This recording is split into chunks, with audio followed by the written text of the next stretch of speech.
Bom, vamos lá, meus amores. Mais uma aulinha. Agora, continuando nossa aula de zoologia, né? Falamos sobre dois grupos importantes, poríferos e quinidários, respectivamente, esponjas do mar e águas vivas, né? Anêmones, corais.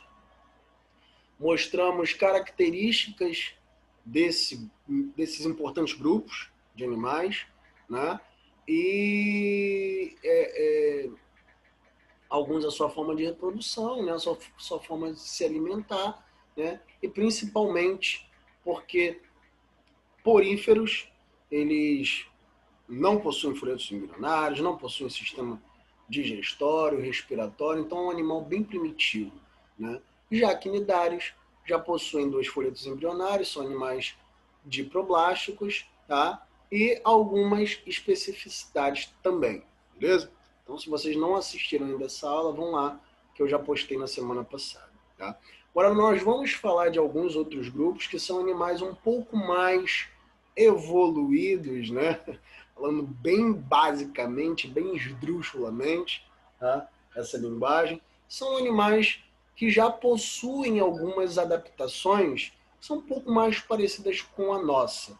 Tá? Então, são animais triplobásticos, com 3 folhetos embrionários, e a gente vai ver que alguns são protostômios, outros são deuterostômios, né?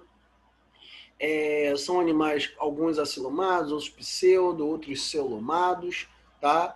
E animais que já possuem alguma encefalização, possuem alguns glândulos cerebrais, alguns já possuem sistema digestório, respiratório, enfim. A gente vai ver uns grupos de animais que possuem essas adaptações, beleza? A começar pelos plateumintos, tá? Que também são conhecidos como vermes achatados, ou vermes chatos, né? Vivem em ambiente de água doce, marinho ou terrestre, e alguns animais, né, são parasitas como os trematórios, que a gente vai ver daqui a pouco, tá? São animais que possuem simetria bilateral, tá? São conhecidos como vermes chatos, eles são achatadoszinhos mesmo, por quê? Porque são animais que não possuem sistema circulatório e nem respiratório, tá? Então os gases e os nutrientes, eles percorrem por difusão, né? Então eles respiram, tem respiração cutânea, né? Através da difusão desses gases mesmo, né? E eles conseguem ingerir também água, né? E também perder através da osmose, beleza? Então são animais ainda bastante primitivos e pela falta de alguns sistemas, eles possuem um corpo bem achatadozinho para facilitar a difusão e a osmose, ou seja, essa troca de gases e de nutrientes, beleza? Já são, animais triploblásticos, então já possui aí uma característica a mais, né, do que os quinidários.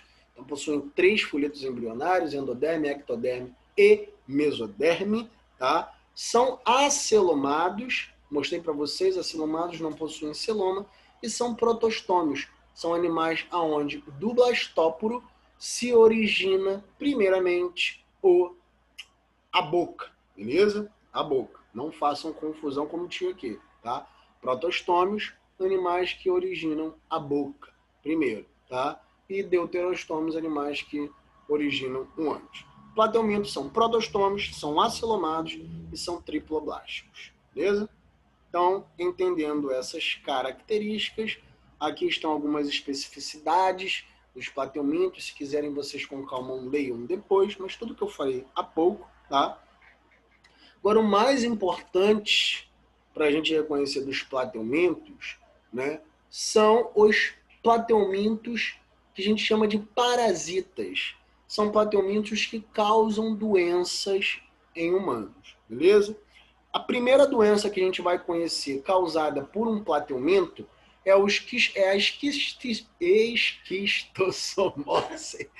Desculpe, que o nome é um pouco complicadinho mesmo. Esquistossomose, tá?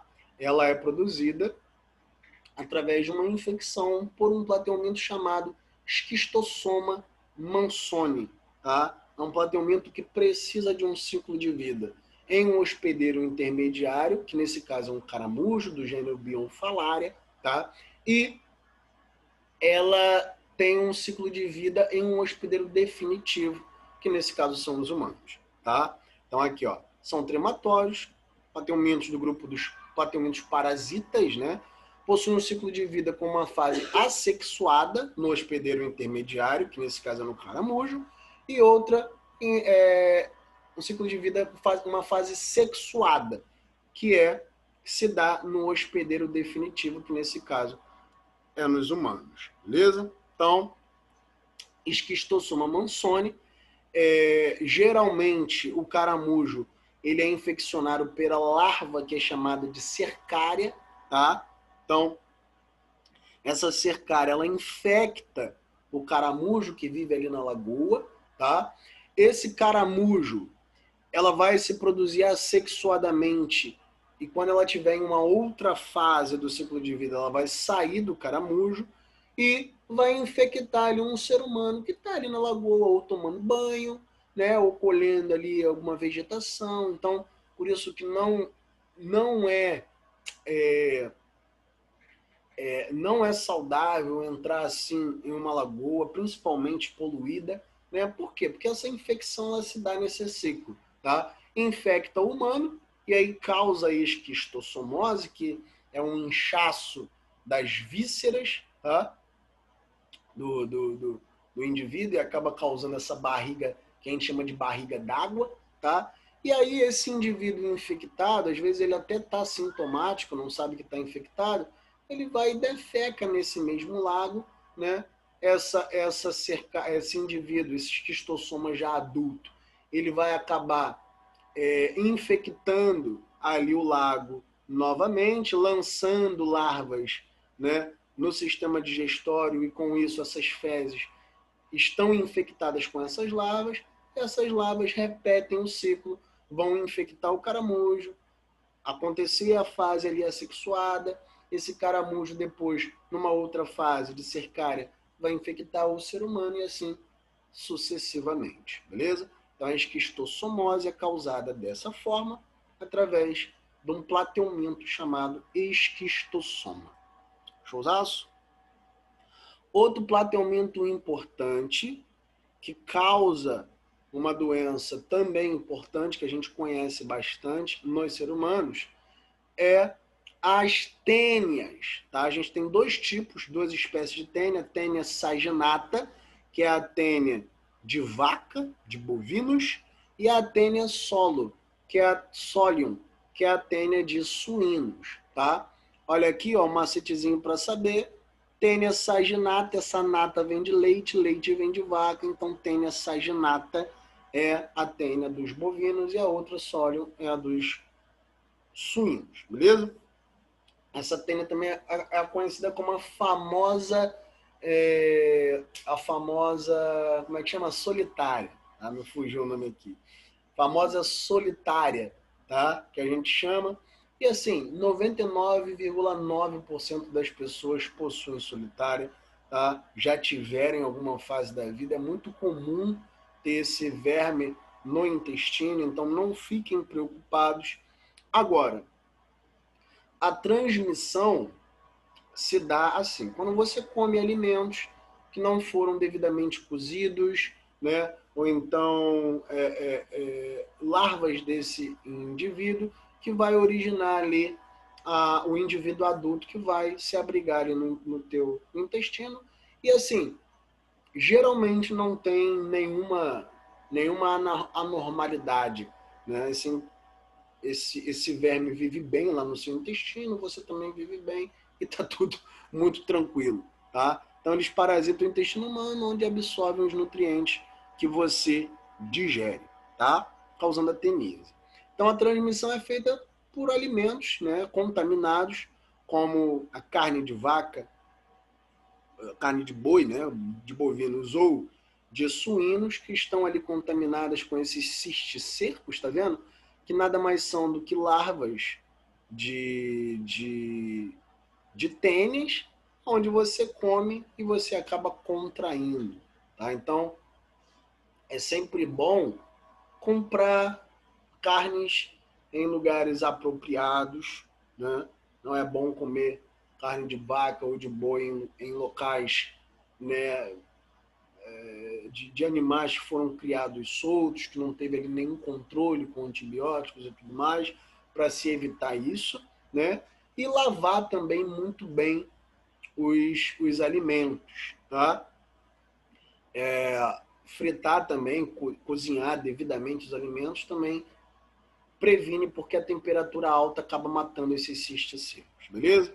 Então, tênia, conhecida também como solitária, é transmitida dessa forma, tá? Então, o animal ele vai comer ali as larvazinhas que estão ali nas plantas, né, nos vegetais, eles comem, acabam contraindo esses cistos secos e se alojam na carne, no músculo desses animais, a gente come esses animais e acaba contraindo, né, as larvas de tênia e elas se desenvolvem no nosso intestino em um indivíduo adulto, tá bom? Então, essa é a teníase, tá? Agora, isso eu mostrei para vocês que não tem tanto perigo.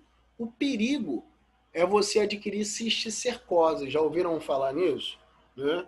Inclusive o Cabral, o Sérgio Cabral, político mesmo, que está preso, já teve cisticercose no cérebro, tá?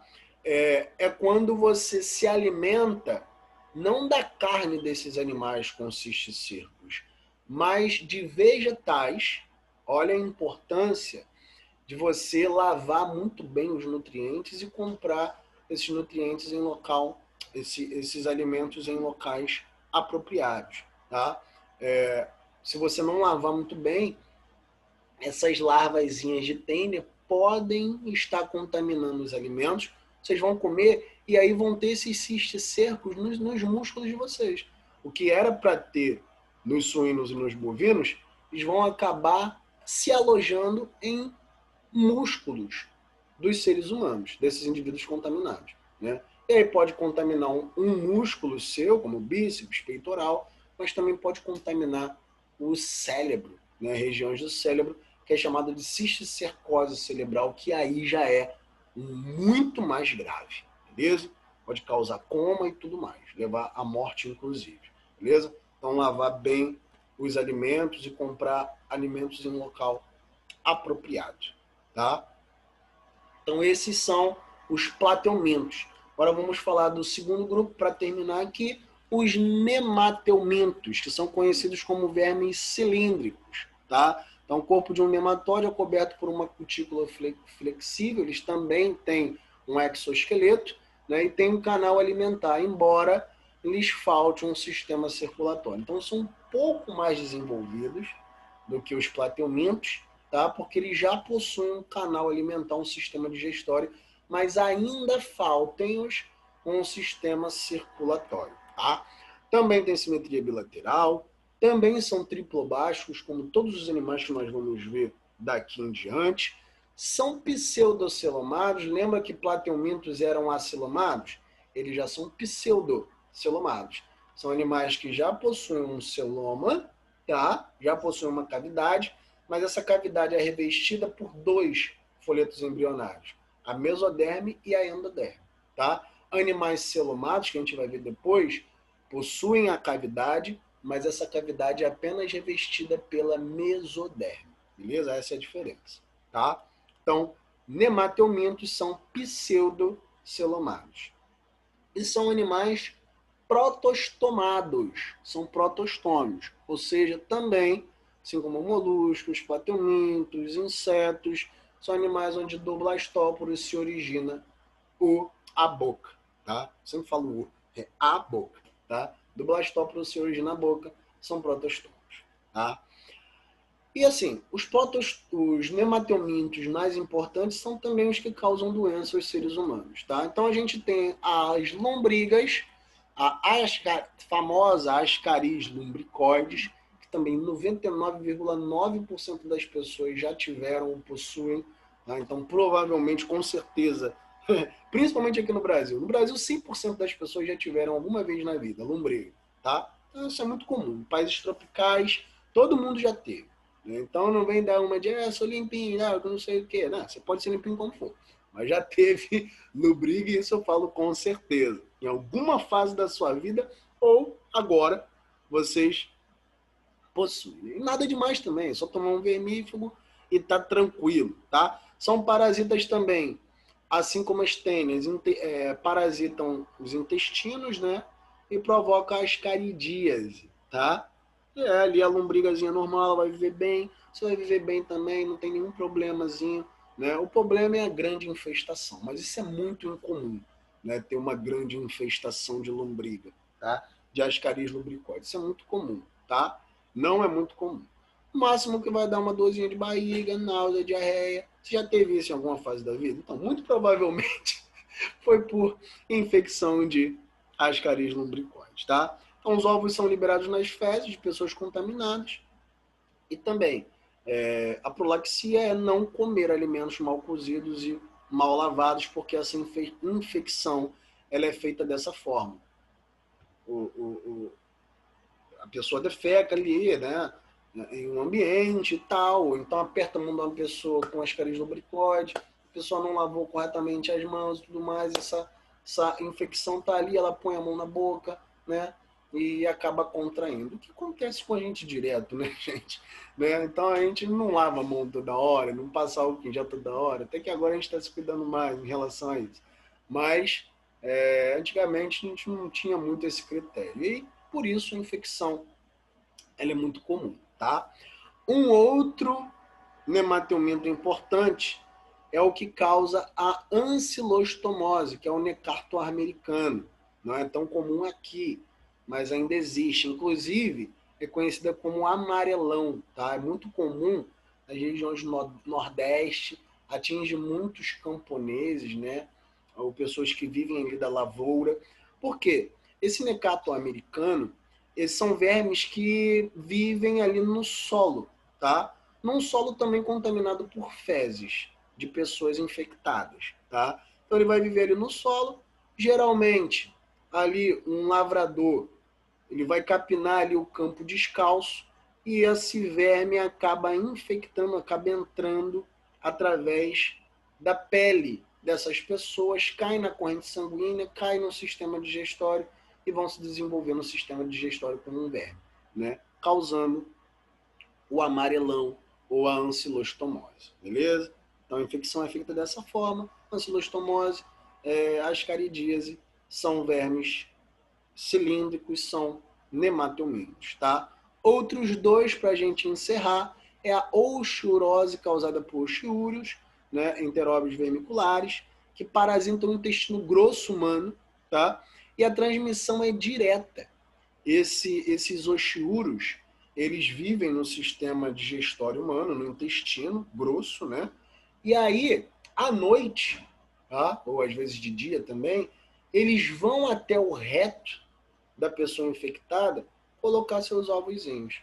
No momento que eles colocam ovos, eles estão ali no reto, dá aquela famosa coceirazinha, né? E aí a pessoa acaba dando aquela coçadinha, né? Acaba se infectando com larvas de uxiúro, né? E infectam outras pessoas apertando a mão ou até se infectando também novamente com essas larvas, beleza? Então, oxurose também é um parasita, uma parasitoide ocasionada por um nematelminto. E uma das mais famosas também é a filariose, que vocês conhecem como elefantíase, tá? É um verme cilíndrico, nematelminto também, causa elefantíase, porque ele aloja-se nos vasos linfáticos dos membros inferiores, né? Os vasos linfáticos, eles têm a função de drenar líquido dos membros inferiores, né? Evitando assim esse inchaço. Como essas filárias, né? Elas acabam infectando, né? Se alojando nos vasos linfáticos, os ductos desses vasos linfáticos acabam drenando menos líquido dos membros inferiores e esses membros ficam inchados, que a gente chama de elefantíase. Beleza? E a transmissão, Olha, pasme, a transmissão é feita por um mosquitinho normal, que existe aí, o mosquito Culex, é feita essa transmissão, mas fiquem tranquilos, porque essa doença está praticamente, né, devido aos cuidados, né, com a transmissão do mosquito, essa doença está praticamente erradicada. Não é tão comum hoje em dia a pessoa com elefantíase. Mas a transmissão é feita através de mosquito Culex ou o mosquito Anopheles também, beleza? Showzaço? Ainda bem que meu cachorro sortou quando está acabando a aula, tá? Então, tranquilo, gente, é isso. Falamos sobre plateuminto, falamos sobre neomateumintos, tá? Na quinta-feira que vem, a gente vai falar sobre os outros grupos de animais, beleza? E espero vocês na quinta-feira que vem, beleza? Um abraço e qualquer dúvida, só vir no privado.